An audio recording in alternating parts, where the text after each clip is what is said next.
Assalamualaikum warahmatullahi wabarakatuh. Kita awali pertemuan kita dengan membaca basmalah. Bismillahirrahmanirrahim. Alhamdulillah, kita sampai materi kepemimpinan yang ke-10, yaitu membahas tentang kompetensi kepala madrasah. Seorang kepala madrasah harus punya kemampuan sehingga dia bisa secara efektif memimpin kepada bawahannya. Nah, sekarang kompetensi apa saja yang harus dimiliki kepala madrasah? Yang pertama adalah kompetensi profesional. Profesional yang kemarin sudah kita bahas.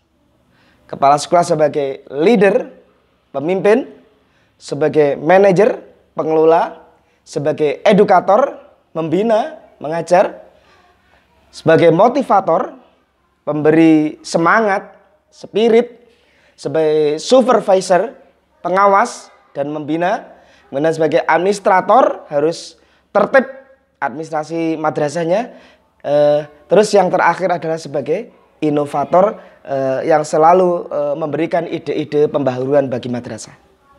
Nah, sekarang kompetensi yang kedua adalah kepribadian. Seorang kepala sekolah harus punya integritas yang kuat.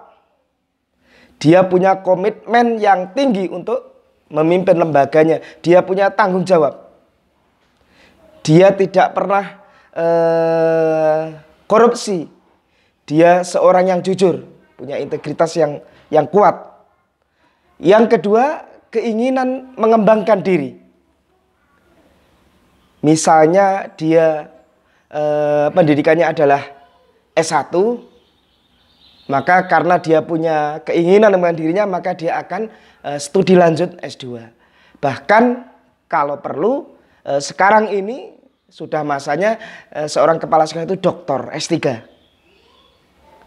Terus kemudian ketika dia seorang yang kurang mampu dalam masalah IT, gagap teknologi misalnya, karena dia sudah senior, dijadikan kepala sekolah, sudah agak tua usianya. Nah, ini tidak menghalangi dia untuk belajar untuk bisa, karena sekarang itu IT itu luar biasa, kebutuhan yang pokok. Yang ketiga adalah terbuka. Seorang kepala sekolah harus siap untuk menerima saran dan kritik. Yang semuanya itu adalah sifatnya membangun untuk kemajuan lembaga. Saran dan kritik bukan berarti terus kemudian kepala sekolah itu tidak mampu. Kepala sekolah itu jelek, tidak. Bahkan dengan saran-saran dari bawahan ini akan memudahkan mengambil langkah-langkah dalam kebijakannya. Terus kemudian mampu mengendalikan emosi. Kepala sekolah itu berkomunikasi dengan segala pihak, dengan guru, dengan murid, dengan staf karyawan, dengan siswa, yang tentunya mereka itu punya latar belakang dan kepentingan yang berbeda. Sehingga kalau berbicara kepada siapapun, kalau itu memang terkadang tidak cocok dengan apa yang dia inginkan, tidak cocok dengan itu ya, maka dia bisa mengendalikan emosinya, bahwa namanya orang itu berbeda-beda karakter dan sifatnya. Terus kemudian punya bakat dan minat kepada kepemimpinan. Jadi seorang leader, pemimpin, kepala madrasah itu memang punya bakat dan minat, kesungguhan. Dia itu memang pengen memajukan lembaga. Yang terakhir adalah kompetensi sosial. Kepala sekolah harus mampu bekerja sama. Tidak hanya kerjasama yang internal. Kerjasama dengan para guru, dengan para wali kelas, dengan siswa, dengan waka-wakanya, dengan KTU-nya, dengan stafnya, juga dengan eksternalnya. Dia berhubungan dengan Kementerian Agama, kabupaten atau kota. Dia berhubungan dengan dinas pendidikan kabupaten atau kota. Nah ini sehingga dia itu harus mampu menjalin kerjasama yang tentunya itu menguntungkan untuk kemajuan lembaganya. Yang selanjutnya adalah berpartisipasi dalam kegiatan sosial masyarakat.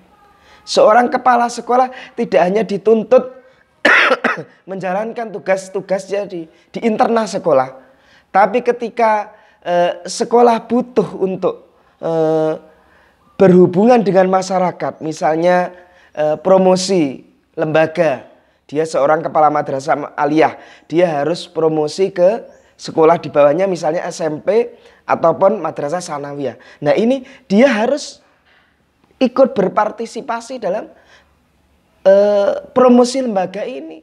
Termasuk ketika dia dibutuhkan oleh organisasi masyarakat yang butuh tenaga dia, entah itu NU, entah Muhammadiyah. Terus kemudian misalnya ketika pilkada, pemilu, legislatif dan presiden, negara butuh tenaganya.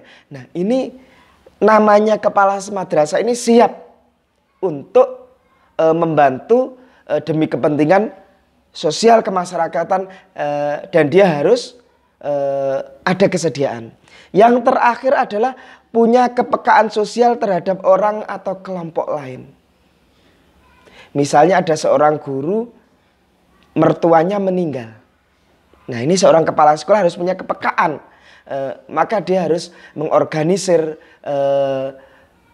guru-guru, minimal guru-guru untuk takziah ke tempat tersebut. Ada kebetulan mungkin di sekitar sekolah madrasah ada panti asuhan. Nah, dia punya kepekaan sosial.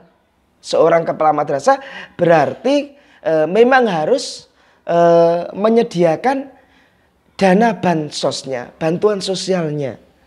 Mungkin 1% dari